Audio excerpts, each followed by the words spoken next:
It's a time of year where it's summer at lower elevations, but I'm still high on winter.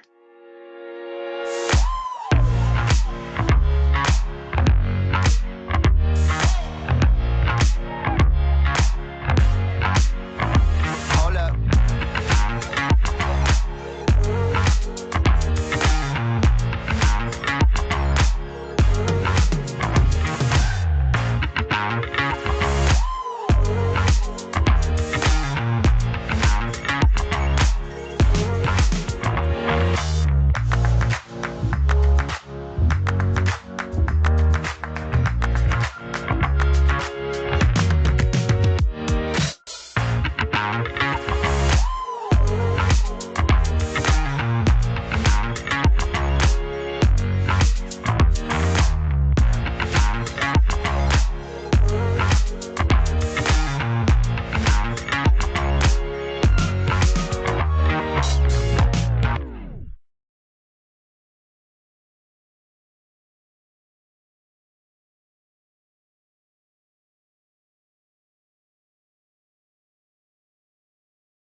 Hello, everyone. I'm Scott Montague from Coquitlam Search and Rescue, and I'll be working the microprocessors more than I'm going to be working the microspikes this evening. Have you ever wondered what goes through your head when you're lost and thinking about calling in search and rescue? Christina did so just last year. We're going to hear her story and hear from Evan, one of the members of Ridge Meadows Search and Rescue, the group that rescued her. Those of you who stick around for a few minutes after that are going to have a chance to win a prize from our sponsor, Hill Sound. And everyone is going to get a freebie from our sponsor, FatMap.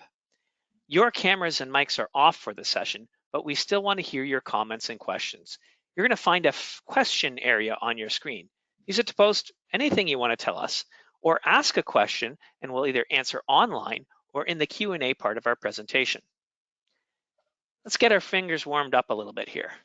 Find that question area and let me know where you're joining us from. If it's Grand Forks, BC or Grand Forks, North Dakota, just put it into the box right now. While you're doing that, let's get things kicked off correctly by welcoming the Executive Director of BC AdventureSmart, the Archduchess of SAR prevention in the province, none other than Sandra Riches. Thank you for that, yet again, unique introduction. Always appreciated, Scott. Thank you. As I get going, we will welcome back Christina and Evan in a few minutes, but I'd just like to welcome you all as the Director of BC AdventureSmart, and I'm really grateful that you're here tonight. And it's on behalf of the BC Search and Rescue Association, who I work for directly, amongst a few other staff members. And I've been with the program for almost 2 decades now, and I've seen it grow, I've seen it expand, I've seen it alter and turn in different directions. And all along the way, though, we've been here for enthusiasts like yourselves, no matter if you're a winter enthusiast or a summer. And we're here for you to help you with reliable outdoor education, easily accessible curriculum and programs like tonight, and information that you can digest really well and mull over and apply, and either tweak the great behaviors you have, or we change some to better, or introduce you to what are really wise practices for outdoor safety.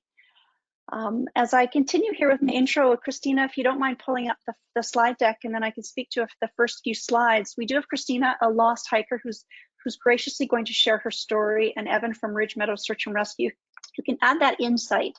Thank you. What I'll do is I'll go over a few messages right off the gate here. And if you've followed us on any of our socials, you may have seen this before, but friendly reminders never, ever hurt.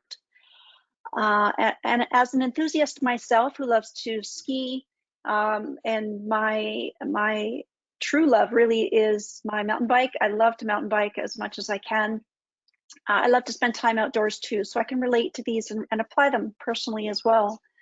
The 3 T's, which you may have heard us say before, is very consistent. So if you hear that from me tonight, if you hear it from Scott at a presentation in the Coquitlam area, or from Evan out in Ridge Meadows, or from my affiliates with Search and Rescue in Newfoundland, or Kitimat, or Northwest Territories, the message is the same.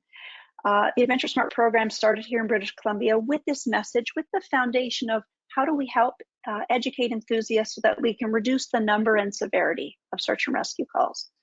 Our success grew, and the program went national in 2009. So there is rep in every province and territory. So wherever you go, you hear the same thing.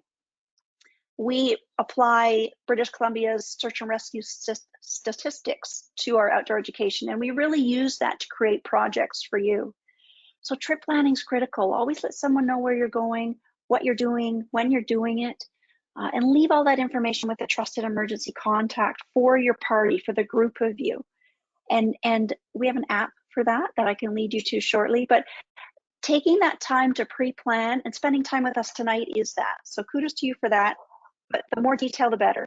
Looking up maps, using books, online research, talking to your friends about what everybody's abilities are to reconcile with the choices you would like to do, and talk about those what ifs. What if something happens out there? What if we get lost, hurt, injured? So trip planning key. Continue to do that no matter how short or long or big or small your adventure is. Training is another component to this trifecta of safety. Having season and sport specific training is critical. Tonight is a part of that. It's increasing your awareness. So that's training in a way. There's also certification based. Avalanche skills training for winter. I took a mountain bike course a couple of years ago. First aid, navigation, communications, bushcraft. That list goes on and on depending on what you like to do and what season you choose to do it in. So keep your training up, and don't forget about your physical and mental training.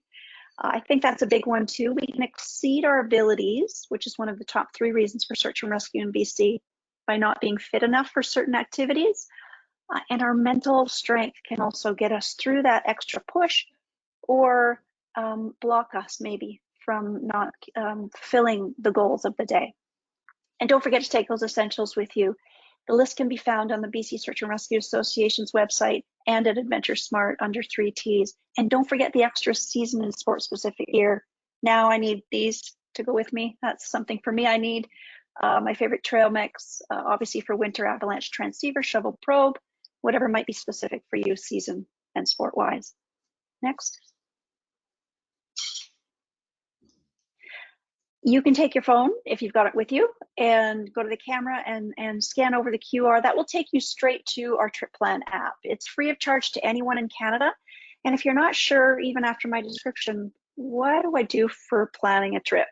When you go into the app, you just get to fill in the fields, and it will prompt you with everything that first responders through police or RCMP want to know, need to know. And that will help you fill it out. And then you email or text to an emergency contact, and they have it in case there's an emergency and you're not back on time. It's really a great way, an easy system to use, and again, free of charge.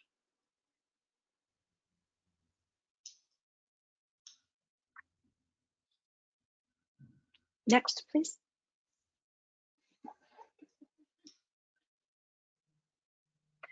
Whenever there's an emergency, and right now during, in British Columbia, the average length, the average number of search and rescue calls in BC is 1,500. So 1,500 times a year in British Columbia right now. These are current stats. Search and rescue volunteers like Scott and Evan are heading out there to look for possibly subjects like Christina. And what you do in that emergency, which Christina will share her thoughts and her processes, which is so great. What we want you to do is apply this STOP, and think about this STOP acronym. We want you to stop moving. That's critical. And think about what steps would happen next. How do I communicate? How do we make contact with 911? And how do we use our communication devices for that? The observations, are we in a safe area? Can we build a shelter? Observe where you are. And then you get to plan, using those essentials in your pack, building that fire, taking care of your friend if they're injured or hurt, having food and water, communicating effectively. So this STOP analogy is really a key component to reducing the severity of search and rescue calls. And even if we've reduced the severity of a call, that's also success. And that can be done by, let's say, less hours on that call. Who do we phone? When do we phone? We want to phone ASAP, and the number is one that you've already known for a long time, probably since you were little.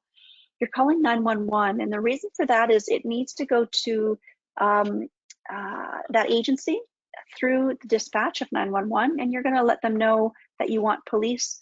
They're going to ask you a few questions, and they'll help you decipher if police or ambulance would be the best tasking agency, if you will. And then they will call the local search and rescue group. And that's how it goes. I can't phone Evan and say, hey, Evan, I need help. I fell off my bike. I can't phone Scott. I can't phone any of the search and rescue volunteers, any of them. We all need to go through 911, and that allows us to go through the system so that it can be tasked to the local group, depending on the capabilities that they might need as well, specifically. So there's a system that you can follow that you already know. And please don't forget that there's no charge for search and rescue, no matter what the reason is for your incident, the reason you are in the predicament you're in. There's no charge for rescue in the province of British Columbia. And if you wanted to check out, there's more information there on BC SAR's website, on our website. And we'll move on, and then we're almost over to Christina shortly. So we offer, this is one of our pieces of outdoor education. You can book any of our programs, Hug a Tree and Survive for Kids, Survive Outside, Snow Safety, Paddle Smart. You can book all of that through the AdventureSmart website. And there's a wealth of information on our BC SAR website as well. We've got upcoming events, which we have one more after this, and then I'll queue a whole bunch more for summer, so keep your eyes out for those. We have trail-specific safety videos there. We also have all of our previous events on there in a library. They're all on demand. So if you wanted to go watch communications and technology, or lost person behavior, or a previously delivered Survive Outside program, they're all there, easily accessible for you to check out. So 2 spots to find them there. And as we move along, I'm really glad I was able to get those few pieces in, and happy to introduce you to Christina. She's very kind to come on and share with us her story. We don't often get to hear from a subject and hear their story verbatim. And Christina's agreed to that, and we're really quite grateful for that. It helps us increase awareness for all the other enthusiasts out there, and we always learn along the way as well. And it really helps me as a director. And how do I provide this outdoor education for enthusiasts, and how can we make it easier for you to improve habits, or introduce you to the ones we want you to continue with. So Christina, welcome. Thanks again. And I'm going to pass it over to you. You're welcome to come on screen, and I'll turn mine off. And we look forward to hearing your story. Even though I've heard it and read it a few times, I'm looking forward tonight to hearing your story shared again as we get to share it with all the participants. And don't hesitate to toss into the chat, like Scott said, where you're from. We always love to hear where you're from. Welcome, Christina, and thanks again. Thank you. Can you hear me? We Yes, most certainly can. Awesome. So yes, as Sandra was saying, I want to share my story here. Okay.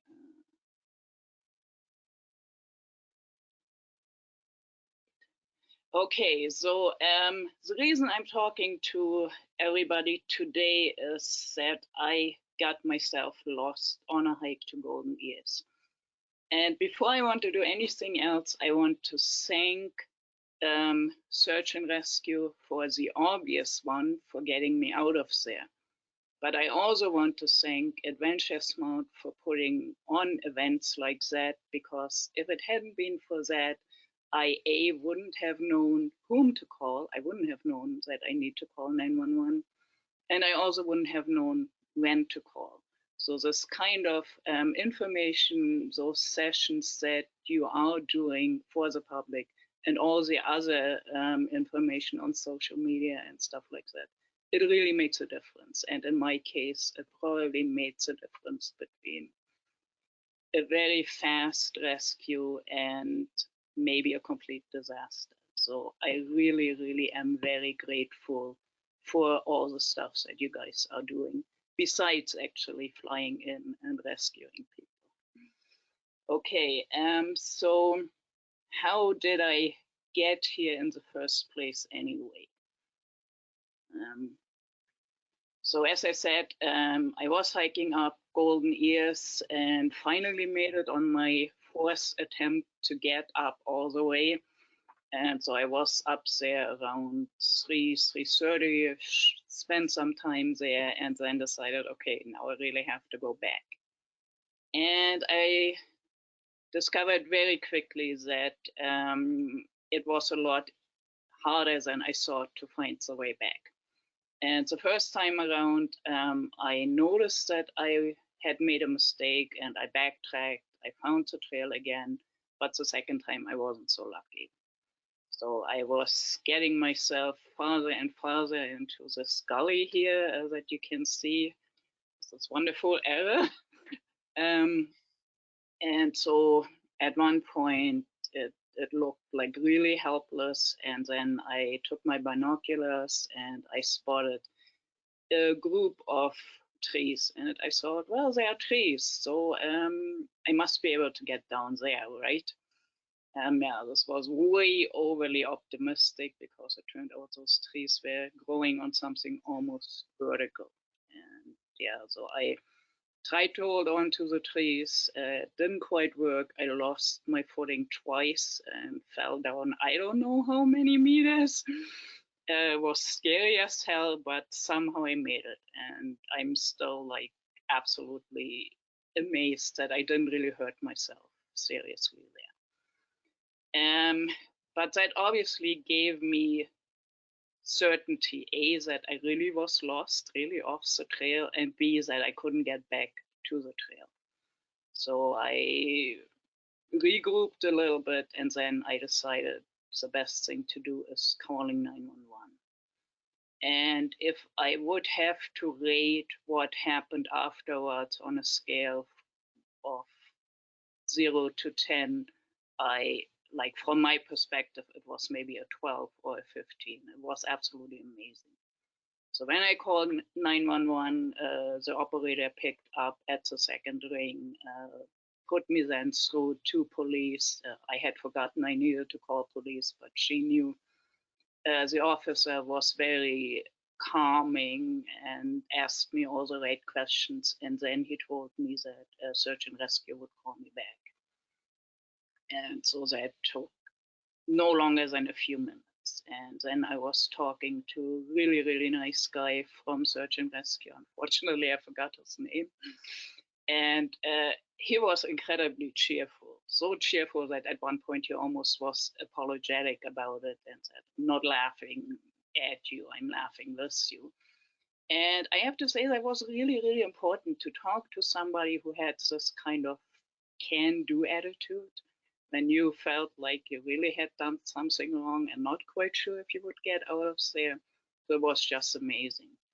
And so he told me that it would probably take an hour until a helicopter could be up there, and the helicopter would do some circles, and I should, like, the only thing when he got really serious was when I asked, so should I try to find a better spot? He said, no, stay absolutely where you are.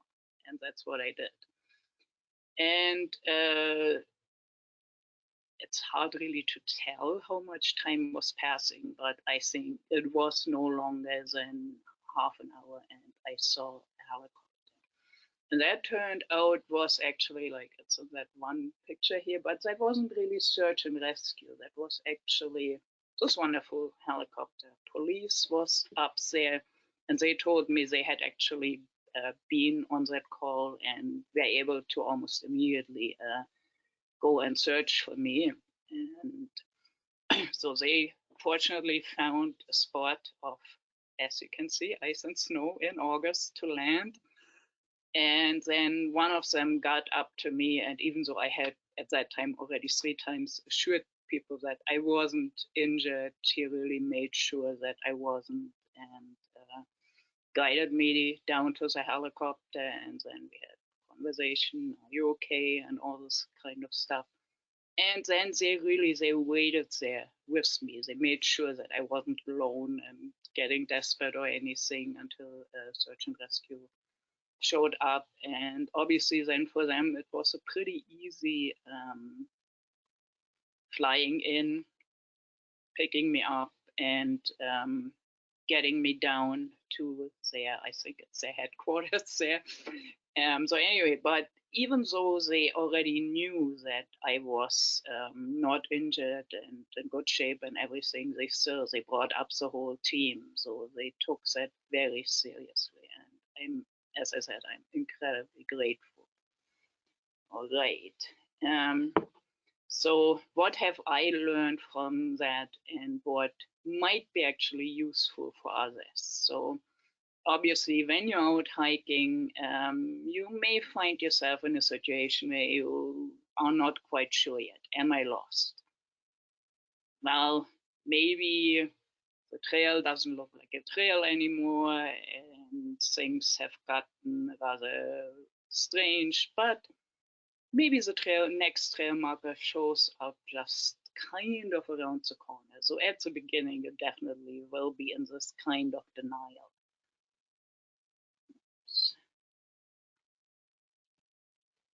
But there definitely will come a point where you actually realize, no, this is not the trail anymore. And as Sandra was saying in the intro, this is a really, really good time to stop moving. To just don't move any farther. And when you do that, and I mean, I realized, like, for me, it was very easy. I was absolutely certain that I couldn't get back to the trail. But you may want to, if that happens to you ever, you may want to try to remember, so when was actually the last time you were absolutely sure that you were on the trail? So a trail marker, maybe other hikers, that kind of stuff. And then ask yourself, could I get back to the trail right now? If I turned around, could I get back there? And if the answer is anything but a very, very confident, absolutely yes, I could, then you're lost. Now, this cartoon here is very cute, but the sad reality is there are no signs like that out there. So you will have to figure that out on your own. And of course, realizing you're lost is not the best feeling in the world. So I definitely wasn't a happy camper. But it's a good idea to try not to panic. What being lost really means is that you have made a mistake on your hike, or maybe 2 or 3. So at that point, you're still stopped, you're not moving. You can actually decide if you want to call for help or if you want to add any more mistakes to your hike by continuing on. So the $100,000 question obviously is, when should I call for help? And as Sandra said, as soon as you realize you are lost is the best time to call. So call when you are still in good physical condition. Don't move on into a terrain where you really have no idea where you're getting into. If you are, again, lucky like me, in an area that is easily accessible, that's definitely a good place to, you can wait for the rescuers and they have an easier time to get you out of there. Also, it helps if you call before dark. And of course, if you are like me and rely only on your cell phone, it's really good to call before you lose cell reception. Now, the ironic thing is the conditions that I just have listed don't sound at all like an emergency. And so you really, really have to overcome this hesitation. This isn't an emergency, and there are other people that may need it. You really have the best chances of a smooth rescue, one like I did, if you make the job for your rescue team as easy as possible. If you don't wait for what you would consider a full-blown emergency that justifies calling 911. And of course, you really could lose cell service if you move. Now, if you're anything like me, you probably feel like a complete idiot. for getting lost. So, and of course, it's one thing to admit that to yourself. It's an entirely different thing to admit that to complete strangers. And so, yeah, I was worried. What will those people think of me? Will they just think, yeah, what an idiot? How could she? Again, based on my personal experience, I can assure you that that is not what is going to happen. For you, or for me, it was a brand new experience to get lost badly enough that I needed to call search and rescue. The search and rescue volunteers, on the other hand, have assisted lots and lots of hikers before you. So they know that even really smart people at times can make silly mistakes. And so they definitely won't judge you. They also won't give you like a big speech about what an idiot you have been. They will mostly care about getting you out of there safe and in one piece. That's what they all have signed up for to do. You may also wonder, especially with the many stories that we heard recently about people having to wait forever for 911 calls and that kind of stuff, that you take resources away from other people that may need them even more badly than you do right now. It can happen in theory that right at exact the same time another hiker needs assistance. It's very unlikely, and if that really would happen, search and rescue definitely would prioritize. But you also have to keep in mind, if you really keep on moving, you could get yourself into a really serious situation where you maybe injure yourself seriously. And that definitely will make it much harder for the rescue team. So it will take them a lot longer to rescue you. And then, yeah, you take even more time away from others.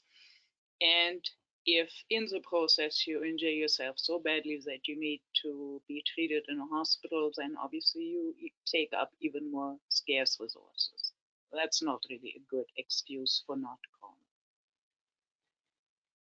You may also think, especially if you're young and adventurous, as many of us are, there must be another way out of here. Sure, this was a hiking trail, but, and I realize I'm no longer on that one, but this cannot be the only way. So yes, we have ruled out that one, but surely there are other ways to get back to the parking lot. Keep in mind, even if that is the case, in most cases, the hiking trail is actually the safest and or the shortest way. So even if there are some alternative roads that may lead you back to the parking lot, most likely they are longer and or more dangerous. So the only thing I could find, yes, it could be only slightly longer, but it could also take lots and lots and lots of longer. By definition, if you're lost, you don't know that. And keep in mind, you need pretty advanced trailblazing skills for finding and staying this alternative route if it actually exists. And reminder, you have just shown yourself that you could not even stay on the established trail. So really, chances are that you make things actually worse, not better, if you insist on continuing.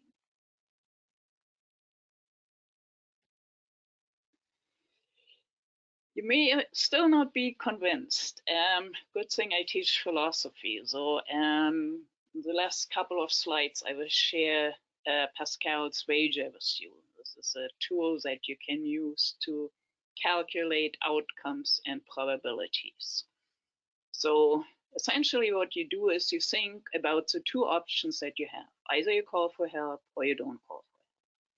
And then you think about what is the best and what is the worst possible outcome for those two options. And that will look something like that table. So if you don't call for help, your best possible outcome is that you find your way by yourself and then you can brag about it to all of your friends. The worst possible outcome is that you get yourself seriously injured. You could even get yourself killed. So those are the best and the worst possible for not calling for help. The best possible outcome for calling for help is that a team that is so wonderful as the one that was rescuing me will swoop in there and get you out of there very quickly. The downside might be that, yes, eventually your friends will find out about it and they will make fun of you. There may be something else that you are really, really concerned that would be your possible worst outcome. So that really depends on you.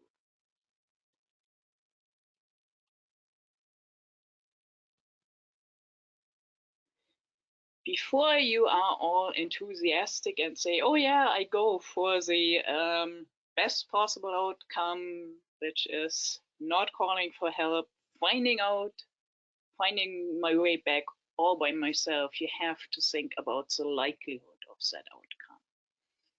And that depends basically on two things: your route finding skills and the terrain ahead. You don't know the terrain ahead. Again, if you would know it, you wouldn't be lost. So you have to, even if you want to be optimistic, you have to take a 50-50 chance. Either there's a trail or there is no trail. That's your most optimistic guess here. If there is a route, you obviously also need to find it.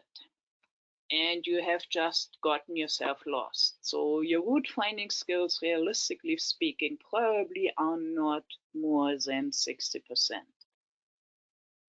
100% being able to find your way out of any situation whatsoever, and 0 being getting lost even in Stanley Park kind of thing. So 60 is already a pretty optimistic estimate here.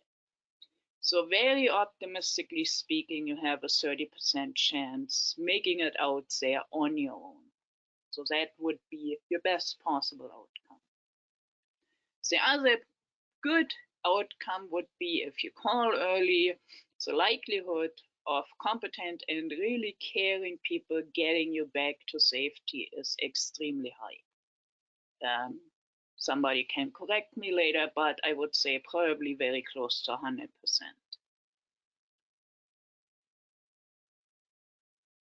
Now, most people actually overestimate the likelihood of good outcomes and underestimate the likelihood of bad outcomes. That's how casinos, for instance, make their money.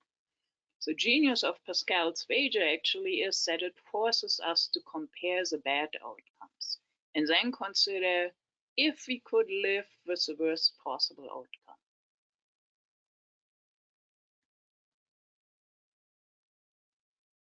So what is the likelihood of this worst possible outcome?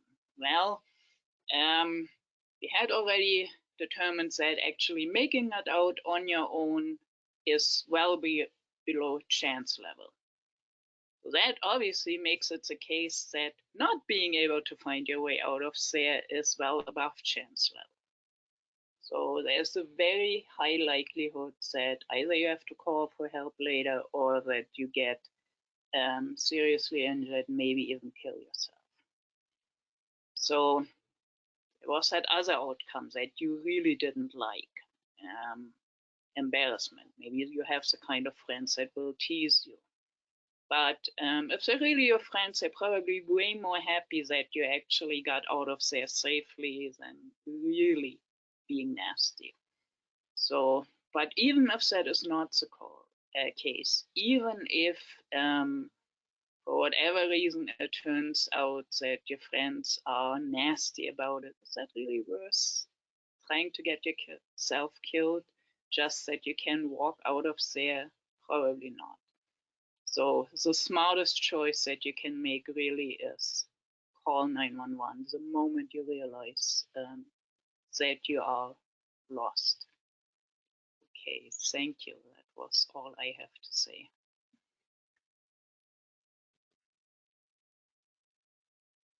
Thank you, Christina.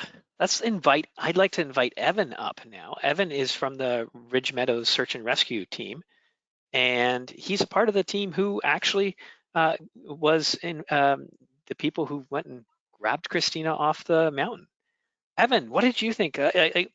These are types of situations that you guys are called a number of times during the year to handle. Up in golden years specifically, it's a very commonplace for you, right? Thanks, Scott. And yeah, golden years is probably the place where we do most of our calls. That tends to be what keeps us very busy during the summer. And I guess I just wanted to start off by thanking Christina. I think that was a wonderful presentation. I love the fact that you're willing to share your story, even though you said one of the possible negative outcomes of your story is this risk of embarrassment. And I hope that you haven't felt that, and I hope that that's maybe been more of a perceived thing of embarrassment rather than people making you feel that way. Some of the comments that I wanted to make about your call, and I know, and I feel kind of bad actually being on this right now. While I am a member of Ridge Meadows, I actually wasn't personally involved with your call. I have spoken with the managers that led the call. I've spoken with some of the guys that were on the helicopter that ended up helping you, so I know some of the details, but I wasn't personally involved. Before this started, we were talking back and forth, and you talked about your timing with the call.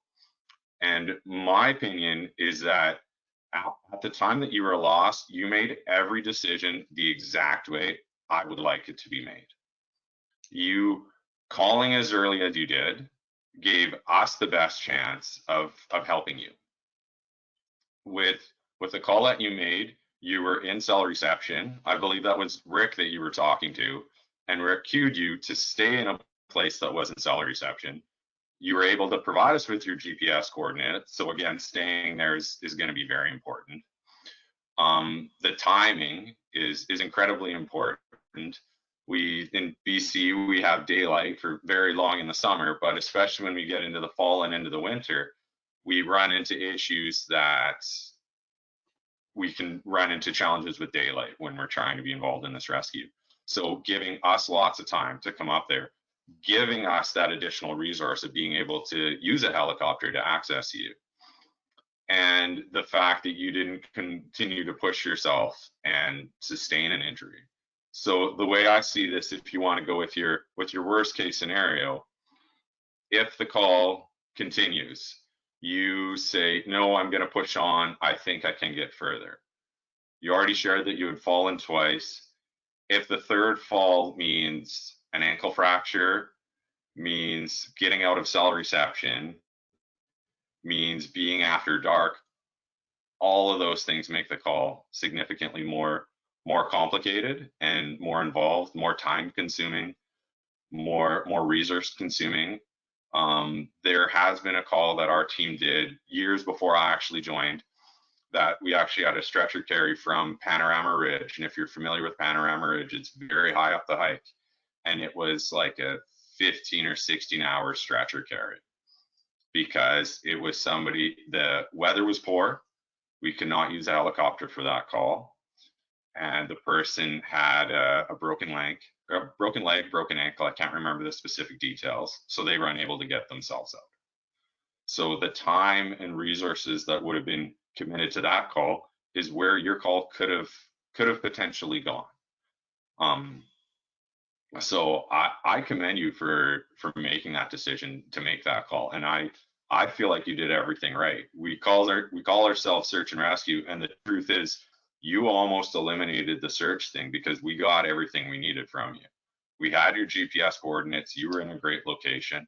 So you made it infinitely easier on us to provide that service to you. One of the other things that I wanted to talk about from the SAR perspective that I think a lot of people don't know, and Sandra touched on this, is what I call the anatomy of a rescue and what it looks like kind of from my perspective.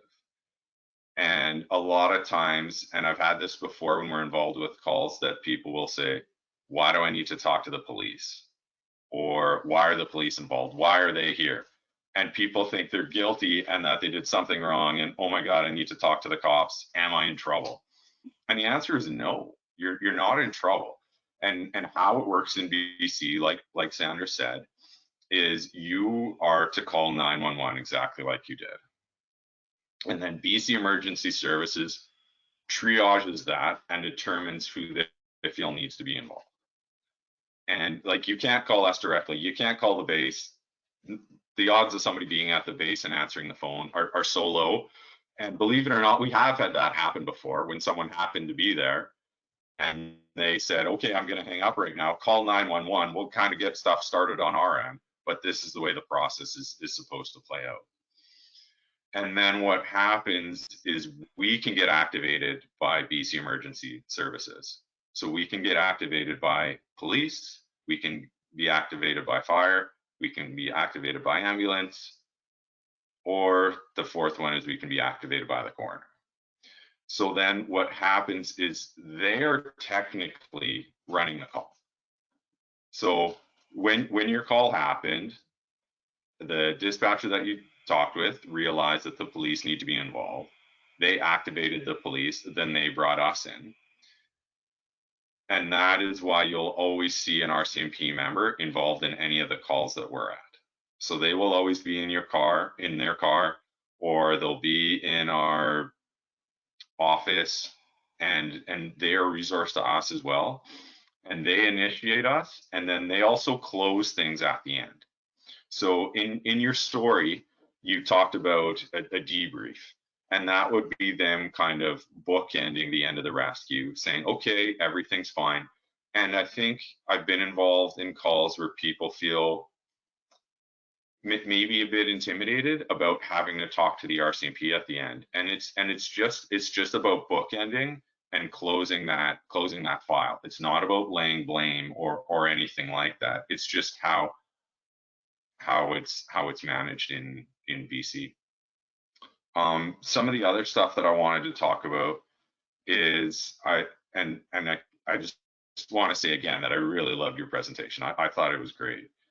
And you talked about the use of resources. And what I would say is put yourself out there, let BC EHS determine what resources need to be allocated. So there has been times when we have had somebody that we have either stretcher carried out, flown out with a helicopter that wasn't in a really bad medical situation.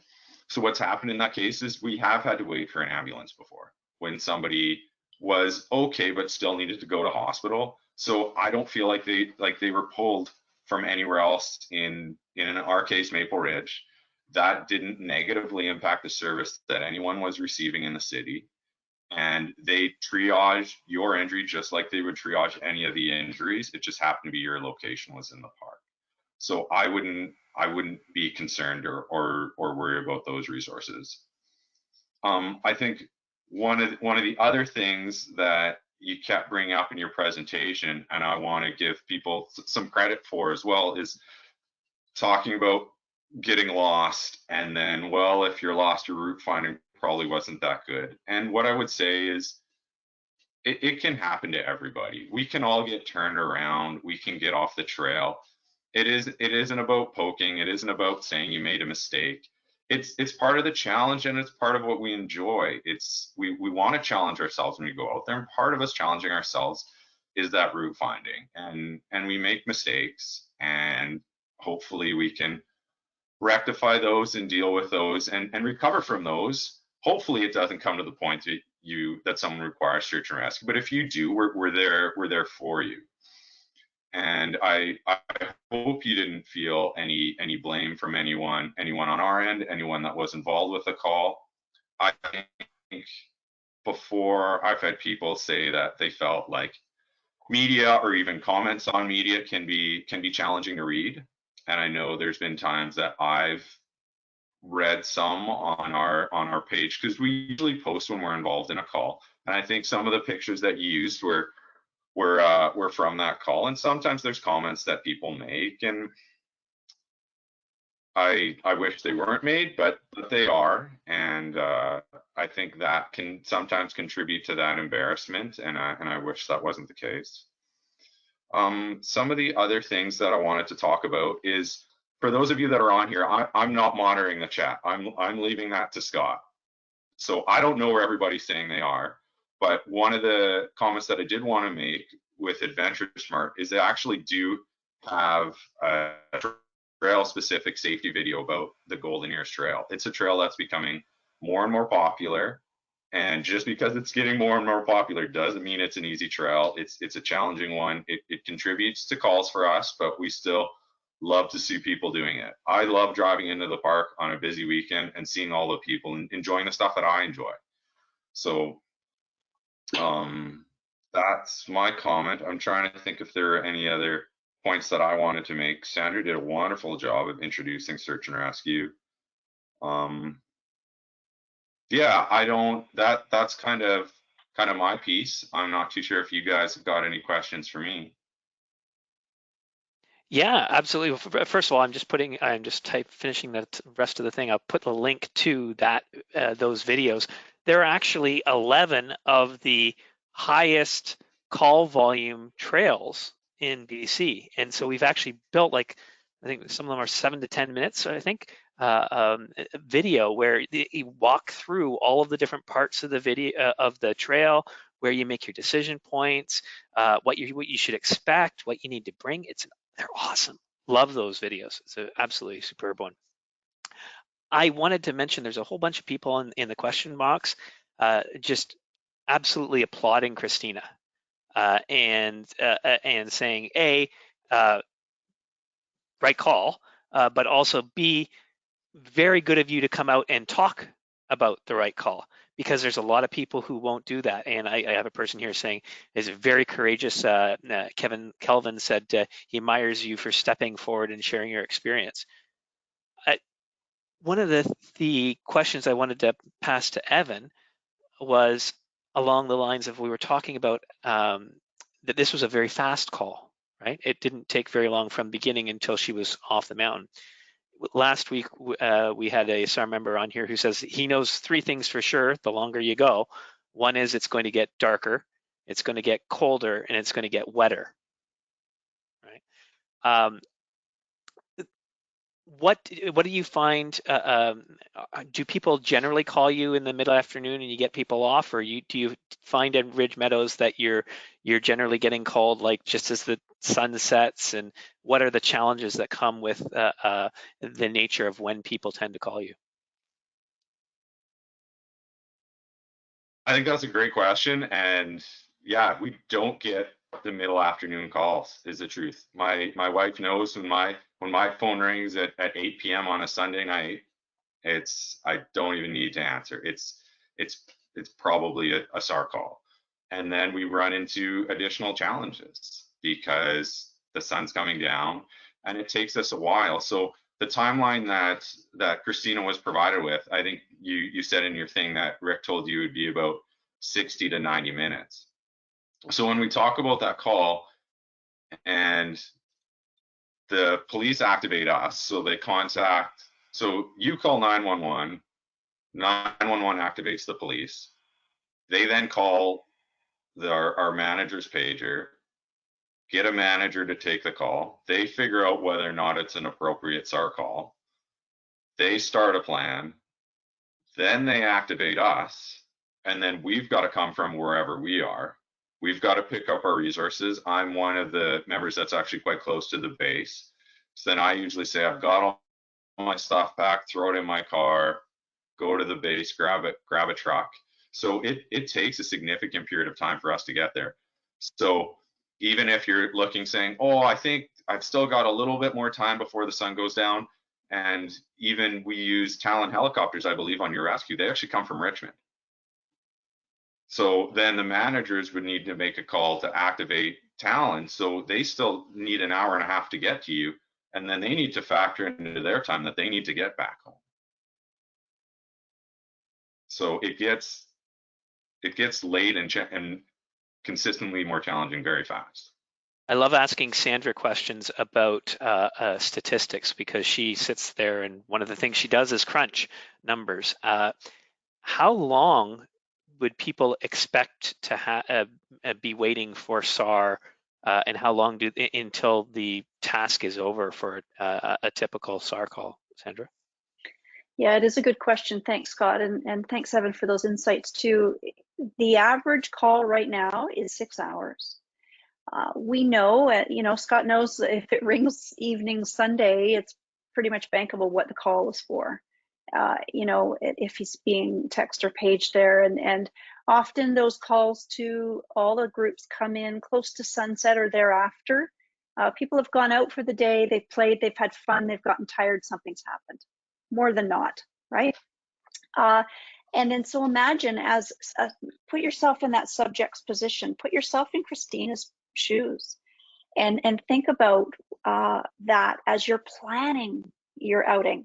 I want you to think about everything Evan said tonight and everything Christina and Scott adds and I add, and as you plan it, think about all these pieces, or watch this again and pick out what you need, and note that you're thinking about those what ifs, and you're thinking about, man, if the sun sets and 10, 15 minutes later, my batteries die on my headlamp, or I didn't bring one, and I'm running behind, and now I've gotten hurt or injured, now I'm lost or disoriented, I've exceeded my abilities. I just listed the top 3 reasons for SAR in BC. Another stat, you've got 6 hours, roughly 6 hours. Some can be much shorter. Christina's case is a testament to that, right? Things kind of flew along pretty swiftly, and they But can be longer. for every call that's shorter, that means there's a call that's much longer, right? If hers was 90 minutes and the average is 6 hours, then there's a call out there that's 12 hours. There's a call out there that's 15 hours, right? And that just leads right back to, Scott, you're right, that leads back to that preparation and what you've got in your pack and what you have in here. What training did you stash away in here? Christina knew the number to call and when. Thank you for mentioning that was helpful, that we were able to share that. That's awesome. But also other training in a group setting, ideally, or with others. We all have first aid. We all have some form of communication. We're all communicating on a primary device versus the secondary device. Primary meaning a spot, an inReach Solio, secondary meaning cell phone.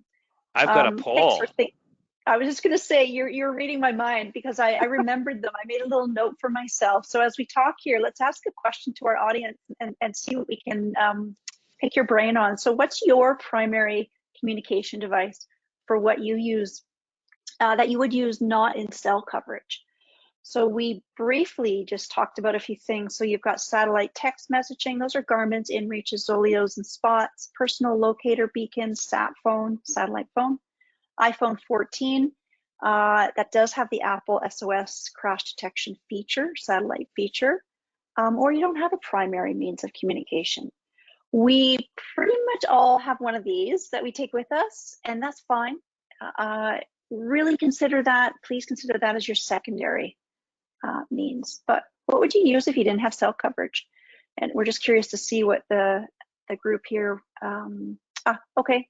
Awesome. And I've seen in my lifetime with SAR, which before this I was a park ranger, spent lots of time in the backcountry, front country, more have those pieces now, more have those primary means of communication. So 54% of you, wow, that's pretty impressive.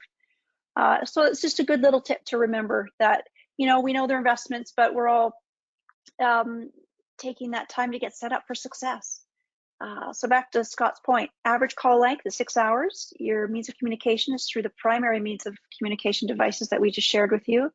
And you're going to be able to, based on your training and your trip planning, set yourself up for success, reduce the severity of a call based on all of that. So I'm happy to lead into the second poll, Scott, unless you have a question from the audience, Sure. but I can go either way. No, we're running out of time, but I was curious. I'll introduce this one here. I was curious about what resources other people are using to research their hikes. So we talked earlier about the safety video that we produced and for the top 11 trails that were up in the high numbers of call out for SAR. go ahead and vote here now. You can choose more than one. Do you just rely mostly on recommendations from social media? Is it the commercial trails app like Gaia or All Trails or Strava? Do you rely on guidebooks? 101 Trails in BC, I'm a big fan of that one. Paper maps are trail-specific videos. I want to get that in there one more time. And of course, the mapping software, like just Google Maps and stuff like that, it's very map-specific and doesn't really talk about details about trails. This is a really interesting, I don't want to end it because I want to let a couple more people vote here, but wow. Okay, this is something I'm curious about Evan's take on this too. Look at this. Love it. I'm surprised that there's a lot of people out there who are using like just basic maps that don't have any descriptions of the trails. That's I don't know. I think I've done it myself. And I'm pretty bad at it, to be honest. But I was sort of hoping I would see fewer people behaving like I am, because I want them to see more trail descriptions. So what are your thoughts, Evan, on that? Is that what you've sort of felt it would look like? I'm not too sure what I was thinking. I know the social media is a big one. Yeah. I like the trail maps. Paper maps, I was kind of surprised. I Yeah, it's thought high. I knew the trail apps was going to be really high. Yeah. I think that AdventureSmart's trail specific videos is going to make a comeback as we have more of them. Yeah, it's amazing. Sandra, your thoughts? Yeah, I'm impressed actually. You know, this was a good list to pick from. I think the one that really stands out to some previous research that we've done through surveys is the social media piece. And we did a lot of searching through surveys, official surveys, before we created those trail specific safety videos to see where people found and searched for and looked up their information. So specifically this, but just on a larger scale. And so many default, for lack of a better word, to social media. You know, and we all see those conversations happening on social platforms, no matter where they are, but on some that are a little bit more popular than others, where there's conversations happening and people are asking other people that they don't know about trail reports, updates, hazards. Is the lake frozen? We all know that question. You know, there's all of this going on, which is, I don't dismiss the conversation. I love it. Yeah. However, we, and you and I, Scott, and all of the other guests over the webinar series over the years, talk about reliable information. And we talk about where do you access that reliable information. BC AdventureSmart is reliable information. Everything we do is based on data. And then we work with partners to make it happen. And we come up with special initiatives. Avalanche Canada, reliable information. BC Search and Rescue Association, reliable information. So these are just a few that we can back up what we're about to say to you. And again, I don't dismiss the social conversation, but just take it with a grain of salt and realize that there is reliable information out there to access, and it's accessible, digestible, and it applies to your adventures, all of them. So Yeah, you can't be guaranteed that someone on Facebook knows how to properly assess avalanche terrain. They may not. They may think, oh, it was fine, but they've been walking, and as they've been walking, it's going whoop, whoop, whoop, and they just don't know that that's a problem. Yeah, a big one. I wanted to ask. I just wanted to. Sorry, go ahead, Evan. Sorry, I was just wondering if I could speak a little bit to the map apps. And one of the issues that we've had with our team specifically, and in Golden Ears, is on Gaia Maps there was somebody that put in a trail that links Golden Ears, Edge, Blanchard, and Alouette. It is a mountaineering expedition to do those 4. And there has been people following the breadcrumb trail on their phones that have got themselves in some sticky situations. And we've had multiple calls for that one, that looking at Gaia and I think not using their judgment. Mhm. And that's my fear. I love that it's at 95%. I love that people are using that, but I caution that it can't be the only thing, and that Yeah. it shouldn't replace your own judgment and trip planning and research. And the person on social media might be posturing a little bit about how easy it was when it really wasn't that easy. Well, plus the other thing is that when it comes to places that are in parks, the parks is the landowner. The landowner actually has all the details about what the trails are and which ones they want people to be going on and such. You really should be going to their thing. Now there are areas of the province that really don't have a landowner, like that they're crown land and it's a bit sketchy and you have to use other sources. But BC Parks isn't that. Yeah, but can I say something? Yeah, please. On the other hand, when you're in a park, you have this kind of maybe false sense sometimes of Yeah. safety because you're in a park. Yep. And if you're on a so-called official trail, and the Golden Ears Trail, no matter how poorly it is marked at the top, is always advertised as a trail. Yep. And the markers there are non-existent in many places. And I mean, like, I have hiked unofficial trails like to Mount Price and to Empetrum, and it was easier to find my way around there than finding my way back from Golden Ears. Fair enough. Well, and that actually that was the last question I wanted to ask before we get into, because we have some prizes to give away. But I was actually going to ask you, Christina, you've been up or going up towards Golden Ears a number of times, Yeah. but there was a first time. Where did you get information about that trail personally? Where did you get it the first time? The first time that was like weeks after I had moved to British Columbia, and so I was just doing Google searches for parks. And so I saw the Golden Ears Park, and I went to the park, and I saw the trail map. And so the next time I got there, I got the impression so it was a long hike. And so all the experience I really had back then was, well, I made it a couple of times up the Grouse Grind. And optimistic as I was, I thought, oh, that is all I need. I mean, I have to admit I'm coming from Nova Scotia, where the highest mountain is 535 meters. So I wasn't really prepared for that. Yeah, so the first time I tried, I got barely out of the woods to the very beginning of the ridge. That is all that I managed the first time.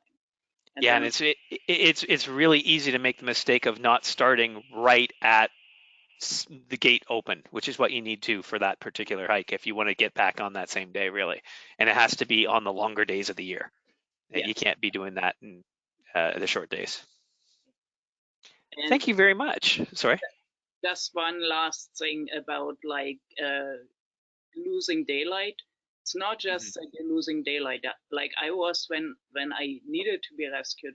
It was a very hot day in August, and so when I first got to the place where I then waited for the helicopter and that stuff, there was still sun, and so I was actually like looking desperately for a place in the shade. But then the shade came down, and it got cold really quickly. And like when you're hiking down, you don't really realize it that much how cold it gets when the sun is with.